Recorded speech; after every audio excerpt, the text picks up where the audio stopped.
کرم صاحب آپ ہی سے پوچھنا چاہوں گی کہ یہ ماہ مبارک جا رہا ہے اور عید کی خوشیاں آ رہی ہیں، کیا جذبات ہیں، کیا احساسات ہیں، کیا کہیں گے؟ اعوذ باللہ من الشیطان الرجیم، بسم اللہ الرحمن الرحیم۔ ریما جی، اللہ تعالیٰ کی رحمت برستی ہے، اور جہاں انسان کو اطمینان ہوتا ہے، سکون ہوتا ہے، خوشی ہوتی ہے، آپ دیکھیں کہ وہ دن، وہ لمحات جانے کا اور گزرنے کا پتہ ہی نہیں چلتا۔ تو رمضان المبارک بھی وہ مہینہ کہ جہاں ہر مسلمان اللہ کی رحمت میں سرشاب ہوتا ہے، اللہ کی رحمت میں نہا رہا ہوتا ہے، اللہ کی طرف سے مغفرت پا رہا ہوتا ہے، نجات پا رہا ہوتا ہے، تو وہ اتنی خوشیوں میں ہوتا ہے، اور شیطان الرجیم سمندروں کے اندر قید کر دیے جاتے ہیں۔ تو یہ ماہ مبارک در حقیقت، کیونکہ رمضان کا مطلب ہی جلا دینا کا ہے، تو ہمارے نفس جو غلیظ ہو چکے ہوتے ہیں گناہوں کے بوجھ تلے، تو ان کو صاف کرنے کا ہے۔ آپ سمجھیں کہ وہ رگڑائی ہو رہی ہوتی ہے ذکر الہی سے، اللہ کو یاد کر کے، نیکیاں کر کے،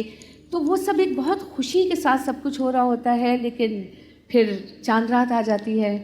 اور چاند رات آتی ہے تو یقیناً انسان سب اللہ کا شکر ادا کرتے ہیں، کیونکہ چاند رات لیلۃ الجائزہ بھی ہوتی ہے۔ اور میں یہ سمجھتی ہوں کہ ہر چاند رات کو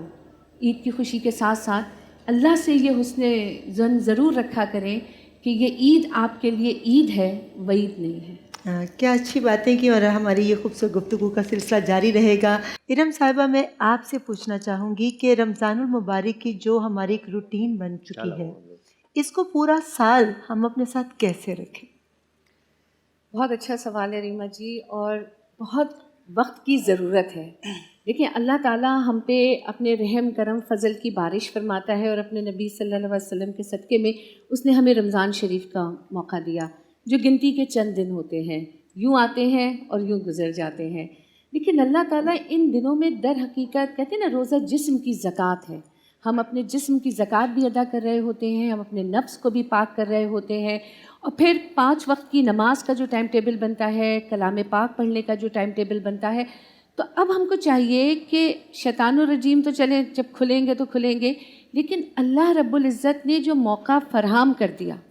اب اس سے فائدہ اٹھائیں، اور یہ سوچیں کہ ہم نے رمضان میں بھوکا رہ کے جب دوسرے کی بھوک کا بھی احساس کیا،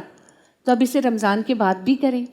اور اس چیزوں کو، صدقے کو، خیرات کو، دوسرے مسلمان کے خیال رکھنے کو، اپنی نمازوں کی حفاظت کریں اور اپنی اچھائیوں کی حفاظت کریں۔ جس طرح ہم رمضان میں اپنی زبان کی حفاظت کرتے ہیں، ایسے ہی اب رمضان کے بعد بھی اپنی زبان کی حفاظت کریں، تاکہ ہمارا نفس پاک رہ سکے، ہمارا نفس صاف رہ سکے، اور ہمارا نفس ہم کو اچھائی کی طرف راغب کر سکے، اور ہم برائی سے دور رہ سکیں۔ دیکھیں، جیسے برنارڈ شاہ نے کہا تھا کہ